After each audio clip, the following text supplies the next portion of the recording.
I would like to acknowledge that we are here today on the land of the Bidjigal people of the Dharawal Nation, who form part of the wider Aboriginal nations of the Sydney area. On behalf of Randwick City Council, I would like to acknowledge and pay my respects to the elders, both past and present. I'd like to welcome here this morning the families and friends of those lost in Bali, the survivors and their supporters. I'd also like to welcome Councillor Ted Singh, the Mayor of Randwick, the Honourable Scott Morrison, Member for Cook, Minister of the Crown, representing the Prime Minister, the Honourable Tony Abbott, Mr Bruce Notley-Smith, Member for Coogee, representing the Honourable Mike Baird, New South Wales Premier, Matt Thistlethwaite, MP, Member for Kingsford Smith, Michael Daly, MP, Member for Maroubra, Ron Honig, MP, Member for Heffron, Nicholas Manopo, Acting Indonesian Consul General, and Randwick City Councillors Kathy Nelson, Lindsay Shuri, Brendan Roberts, Greg Moore, Councillor Bill Marukas, representing the Mayor of Waverley, Superintendent Gavin Dengate, Eastern Beaches Local Area Commander, our special guest speakers today, Maria Kotranakis and Jason Byrne, Julie Dunsmore, AM, the people from other countries, expats living here in our city who attend the ceremony each year. Ladies and gentlemen. What a beautiful day, but a day that in many ways masks the greyness that will sit on many hearts here this morning. It is my pleasure to represent the Prime Minister here today amongst you all. I acknowledge the many distinguished guests here, but particularly we together acknowledge the family and the friends and the supporters and those who've nurtured all of those directly affected by this most horrible of incidents 12 years ago. I particularly welcome the very young Australians who are here today, the boys and girls that sit amongst us in this tremendous community, who would not have even been born when this most horrific of things took place, far from our shores but very present in our minds here today. I'm pleased to be here today as part of a community commemoration.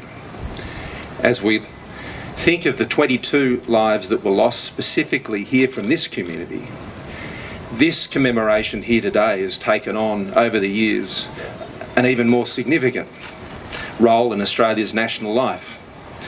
My own community in the Sutherland Shire, we mourn the loss of the 7 Australian women who were lost on that day.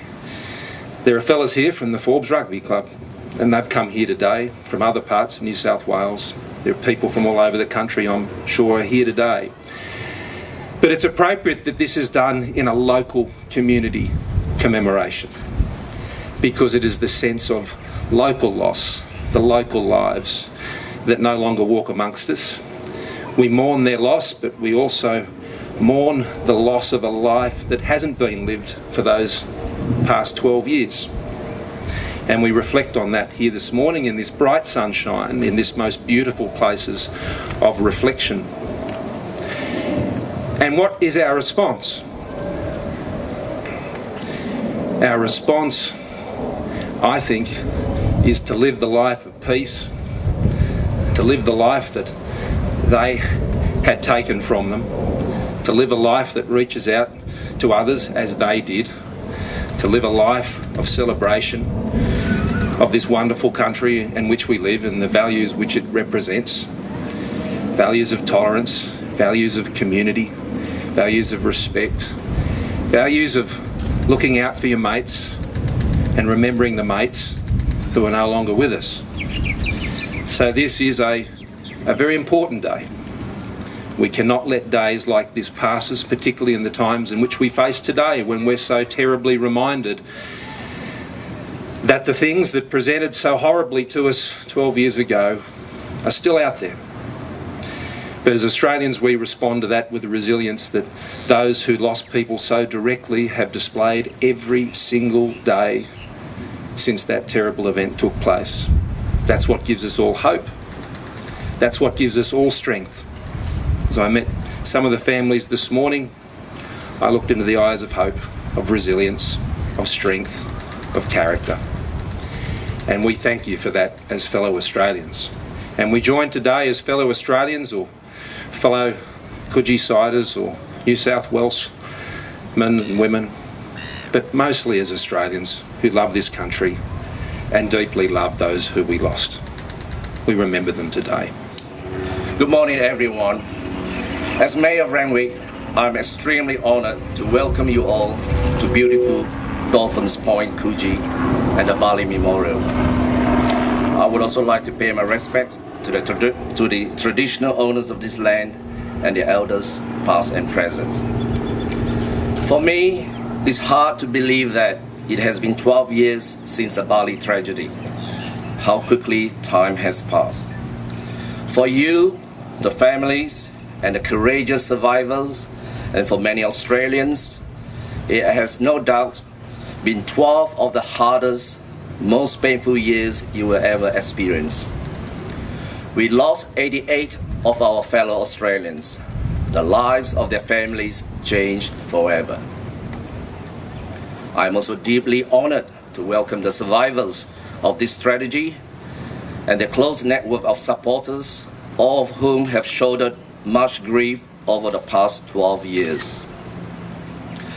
We gather here today, as we do each year, to remember the sons, daughters, mothers, fathers, sisters, brothers and friends we lost, and to pay our respects to the courageous survivors of this awful terrorist attack. The impact of the Bali bombings on our local community was enormous, with 20 of the 88 Australians who lost their lives hailing from our own close eastern suburbs community. For their families, friends and survivors, the pain is as real and raw today as it was this day 12 years ago. Thankfully though, we have shown that our ability to rally together and support each other is what makes us uniquely Australian, and is what helped us to get through in times of adversity. In 2003, on the first anniversary of the bombings, Randwick Council unveiled this special Bali Memorial sculpture in commemoration of those lost in Bali, to provide a place for people to pay their respects to the innocent victims and to pay tribute to the Australian spirit of courage and endurance. The portico just down the hill is also a special place for people to go and remember the 20 locals from Bondi to Malabar that were lost in the attack. We cannot forget that others outside of Randwick City and the eastern suburbs lost their lives and were injured in this attack, which is why 3 years ago we installed the New South Wales Place of Reflection with all 43 names of the New South Wales victims inscribed on it. There is no other place in New South Wales that carries all their names, and I hope the families and friends of the victims can find some solace and peace while remembering the loved ones at the place of reflection. These memorials are an enduring testament to the unity and spirit of our local community, the resilience of New South Wales and its people, and the unwavering strength of all Australians. Grief is a part of life. We will all experience it. We cannot shelter our children from it, nor can we ourselves hide from it. Whilst I myself and many others here today know all too well the heartache of losing a loved one, we cannot even begin to understand the pain and anguish the families of the Bali victims live with every day. But what we can do as a community is support you and help you in times of need. As I said earlier, for you, the families, friends and survivors, I'm sure it seemed impossible to think that life could possibly go on after that dreadful day. But it does, and it has. And that very fact is a testament to your strength and courage. You continue to honor your lost loved ones with such dignity and grace, and it's truly humbling to witness. I know that in the lead up to the anniversary of this tragic event, coupled with heightened threat of terror across the globe, the memories and feelings of that day must come flooding back to you. This is the time to stay steadfast in our resolve to face adversity and tragedy, to rally around those when they struggle with grief, and to honor and cherish the precious memories and lives of the ones we have lost. We as a community, as a state, and as a nation must pull together, not only on this day, but every day, to show the world our spirit and our community cannot be broken. This beautiful sculpture behind me with 3 linked figures symbolizing life, hope, and strength is a permanent reminder of how acts of terror will not destroy our faith in humanity or our way of life. Thank you for joining us today. Well, good morning, ladies and gentlemen, and thank you, Kyle. I too would like to acknowledge the Bidjigal people of the Dharawal Nation, the traditional custodians of this land where we are today. This land was, is, and forever will be Bidjigal land. I'm humbled and I'm honoured to be here speaking and sharing this occasion with you again. I acknowledge our special guests, councillors, my parliamentary colleagues, but most importantly, I acknowledge you, the families and the friends whom we will remember and honour today. When I first heard those news reports from Bali 12 years ago, I think few of us could have conceived that we would be brought together each and every year since on this day at this place. No single area in Australia was and remains more affected than here in our home of Eastern Sydney. The events of that day will be forever etched in the memory of our community here and in that of our entire nation. It's been 12 years of pain and grief, of grappling to understand why, adjusting to loss, and learning if forgiveness is possible. The beauty and tranquility of this place stands in stark contrast to the scenes of Coogee on that dreadful night 12 years ago. Today we come together here at Dolphins Point to remember the names and the faces of the innocent victims, their smiles and their youth, their beauty and their innocence. And today we pay tribute to the survivors, the emergency service workers, the defence forces, the medical staff, the counsellors, every individual who answered the call to assist on that night and in the weeks, months and years to follow. And we pay special tribute to Patrick Byrne, who left us earlier this year. Terrorism's purpose is to inflict terror on a community through acts of violence which are unpredictable, unexpected and indiscriminate. The targets in the first instance are the innocent who perish from these crimes, but the ultimate target of terrorism is our democracy. It is our right and it's our freedoms which are the targets. To practice or not the choice of our religion, to live our lives to our full potential and to pursue that most profound of human desires, happiness. It's a way of life. It's what we call the Australian way of life. A way of life that those whom we remember today were living and thriving in.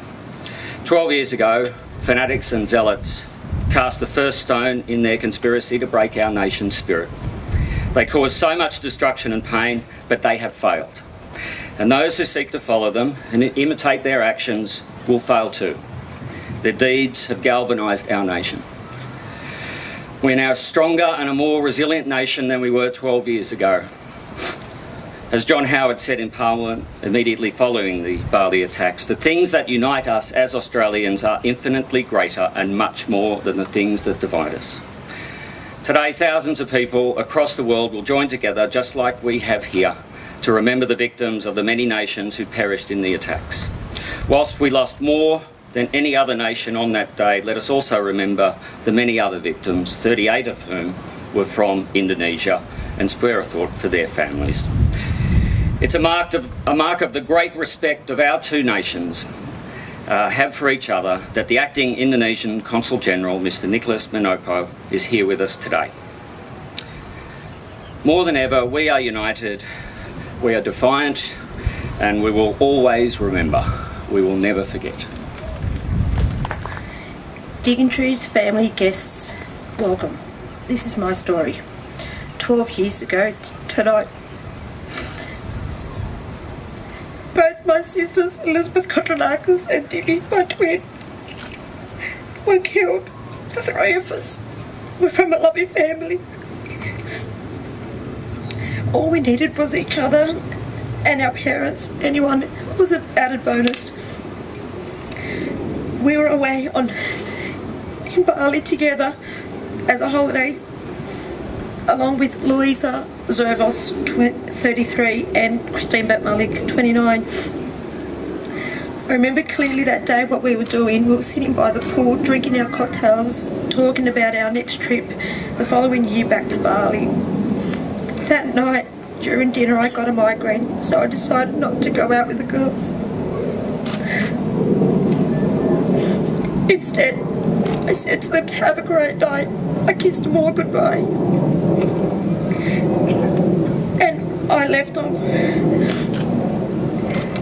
That was my final goodbye, not knowing I'd ever see them again. That following morning, my mother rang me asking if we were all okay. I was half asleep, saying we were all fine. She insisted my sisters call her.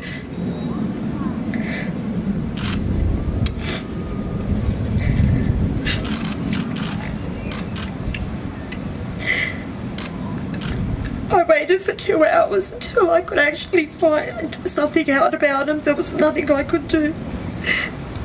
I could only go to the police station because they would not take us to the site. I went back to the room and just answered calls in tears. That night, 3 people came to my rescue with a plan to find my sisters and the other 2 girls and bring them all back. That following morning, as we all got up, the plan was set. I went and collected their luggage. The others went looking for them. Unfortunately, they never came back. That night, I asked to be taken to the hospital to find my sisters.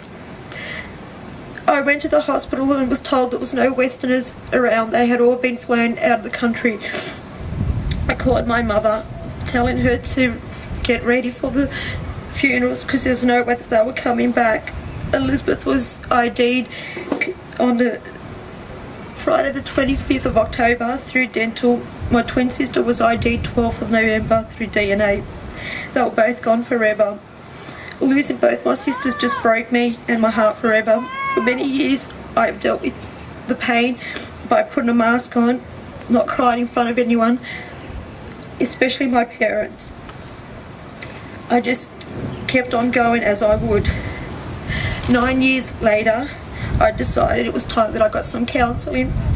I started seeing Julie. She listened to me, watched me cry, and finally got me through everything. I had a lot of guilt inside me, thinking that I should have been with them. The whys, the ifs, and the buts. Julie helped me through the whole thing of understanding it wasn't my fault. I've returned to Bali many times, having my own little tributes, placing flags around with all the 88 faces, candles with all the 88 faces on there during the night, just to remember them all, because in Bali, after the 10 years, they just wanted to sort of forget it. That's why I'm grateful today that we've got Randwick Council that lets us all come here today to remember all the lives that were lost or hurt. It brings me a bit of comfort to be with you all today. Thank you.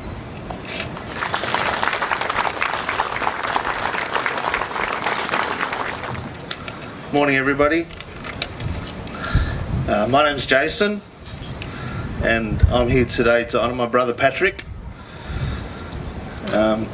Paddy was in Bali on that tragic day as part of the Coogee Dolphins end of season footy trip. For some unexplainable reason, a minute before the Surrey Club explosion, Paddy decided to call it a night and left 6 of his teammates drinking around a table in position A right at the entry of the club. I imagine he walked past the suicide bomber sitting in his van outside the club, and Paddy gave him a classic full-teeth grin as he strolled past. Moments after Paddy turned the corner, the bomb exploded, and he spent the next few hours living hell. His actions that followed were the stuff of legend and ultimately earned him a bravery award. Our Paddy was a hero. Most of you would have seen Paddy the day after the bombings as his silhouette was emblazoned on the cover of the Sydney Morning Herald, his arms shielding his face from the inferno in the background. The 12 years that followed were a roller coaster of post-traumatic stress that sadly ended for Paddy in May this year. A short story of mateship, heroism and tragedy. But the missing parts of Paddy's short story are the most important and those that we cherish the most. On his return home from Bali, Paddy made it his mission to honour his mates and support their families. Something he did tirelessly and of which our family is most proud. Paddy became president of the Coogee Dolphins and focused on growing the junior teams and embracing the wider Coogee community. The club prospered. Paddy is a dad to two amazing young boys, Jet and Shay. Paddy worshipped his boys, and for good reason. They are legends. Jet is a champion athlete and an A-grade student. And Shay, well, he's the Xbox champion of the universe. They both support the Parramatta Eels and they love their mum lots. They are Paddy's ultimate legacy. They are what matters most in the story of his life, and we thank him unreservedly for bringing them into our lives. God bless you, Paddy. We miss you.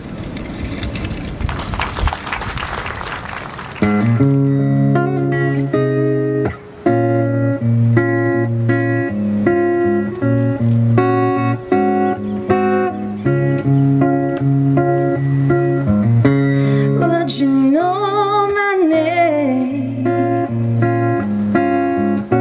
if I saw you in heaven? And would it be the same if I saw you in heaven? I must be strong and carry on, 'cause I know I don't belong here in heaven.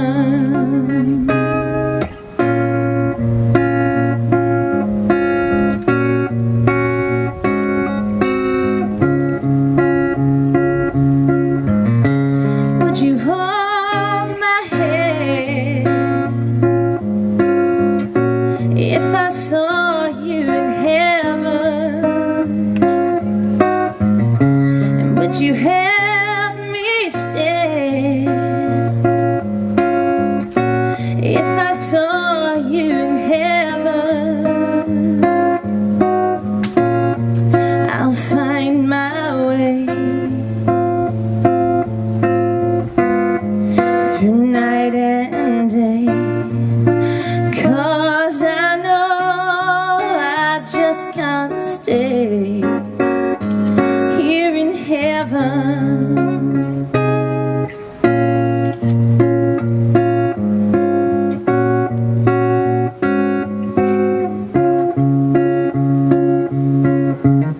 Well, time can bring you down, time can lend an ear. Ooh.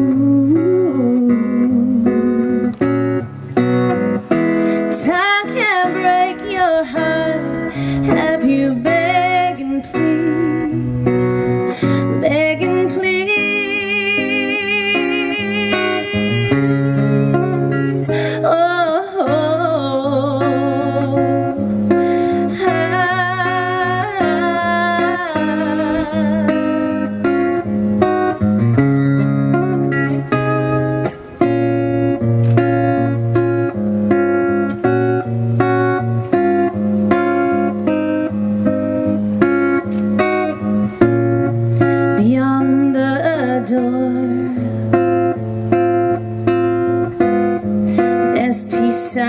shore.